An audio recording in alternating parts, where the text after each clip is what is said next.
Welcome to Nasdaq Trade Talks. I'm Jill Malandrino, Global Markets Reporter at Nasdaq. Joining me at the market site in Times Square, New York City, we have Chris Sugden. He is the managing partner at Edison Partners. We're going to take a look at investing in FinTech startups and how coronavirus is impacting that. It's great to have you back with me as always. Thanks, Chris. Jill. And before we get into that impact, Edison Partners, you're known as a growth equity firm. That's investing in the FinTech space. Tell us about some of the companies you're looking to invest in, some of the key trends within the space. Sure will. So yes, Edison Partners growth equity, and growth equity is this really wide expanse from late stage venture all the way to buyout. Everyone wants to be growth equity these days because there's theoretically less risk, more upside. Companies that are actually, for us, 10 to 30 million in revenue at time of investment. So in the FinTech space, we still are on a trend of rebundling, bring it all together from best of breed to rebundling. It's something we've been talking about for a couple of years now. A couple of interesting investments in our portfolio. A company called MoneyLion, that's a neobank, if you will. I've had them on my show. Right, exactly. From open your bank account to open a wealth management capability, a robo-advisor, all in one. First time someone's been able to do that. Another deal in our portfolio, Yield Street, which we're really excited about.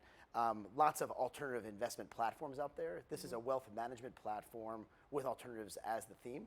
And there you have several sleeves to invest in: shipping, credit, litigation. So Yield Street's brought it all together, and you could open a wallet and get allocation to their investments.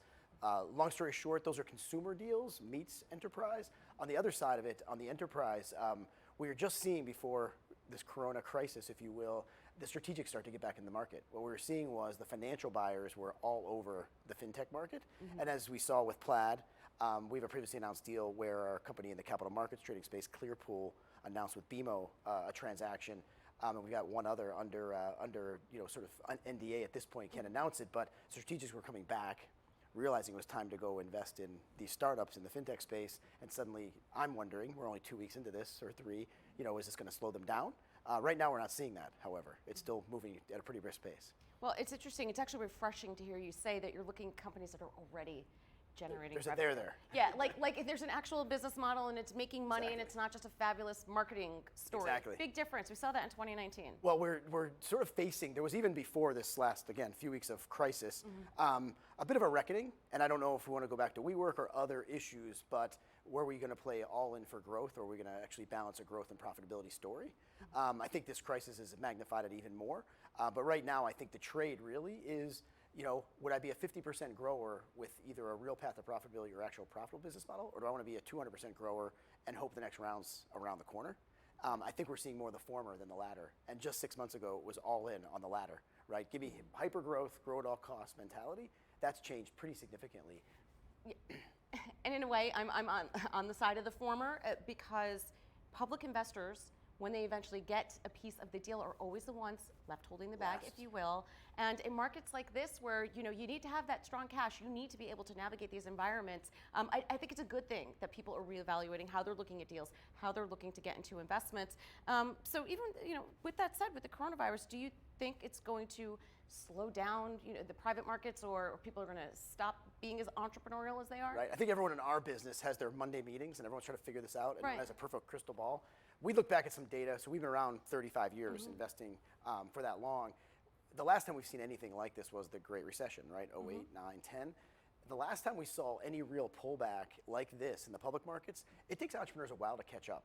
And so the way we saw it was, if this is a V-shaped kind of recovery or dip and recovery that's less than 3 quarters, you won't see the private market slow down, and you won't see valuations go down a whole lot, to be candid. If it gets outside 3 quarters, then you start to see the entrepreneurs realize, I've got to do something, and the market reality is the market reality. So I would tell you, if this is sort of a 6-month kind of episode, and we get beyond the election, and we're sort of back in a new normal, the private markets will not have slowed down, and you won't see a big quote unquote correction in the markets. The companies that have to raise capital, so the venture early stage, I'm out of money if I don't, that's a different story. Right. They're subject to the whims like this one of the market. It's the growth equity deals, the space we play in, and those above us in the ecosystem, they really face an issue where they'll just wait.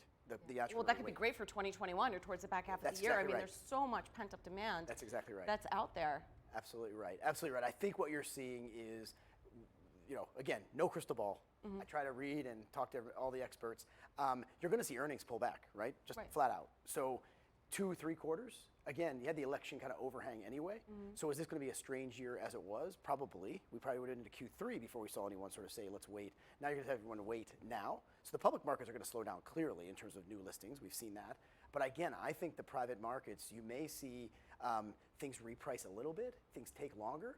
I think the mega deals are the ones you have a bigger issue with in the private markets. Those slow down because those have to have the private, they have to have the public opportunity in front of them. So you'll see people take deep breaths. The bolt-ons, the acquisitions that are sort of add-ons to a platform, those will keep on cranking.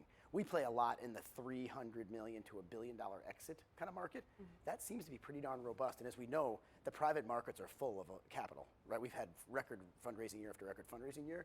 That creates an environment for exits to continue as well. Again, the platform deals, several billion to 20 billion, that market will start to slow down a bit. All right, Chris, great to see you as always. You too, Thanks so Jill. much for Thank joining you. us. And thank you for joining me on Trade Talks. I'm Joe Malandrino, Global Markets Reporter at Nasdaq.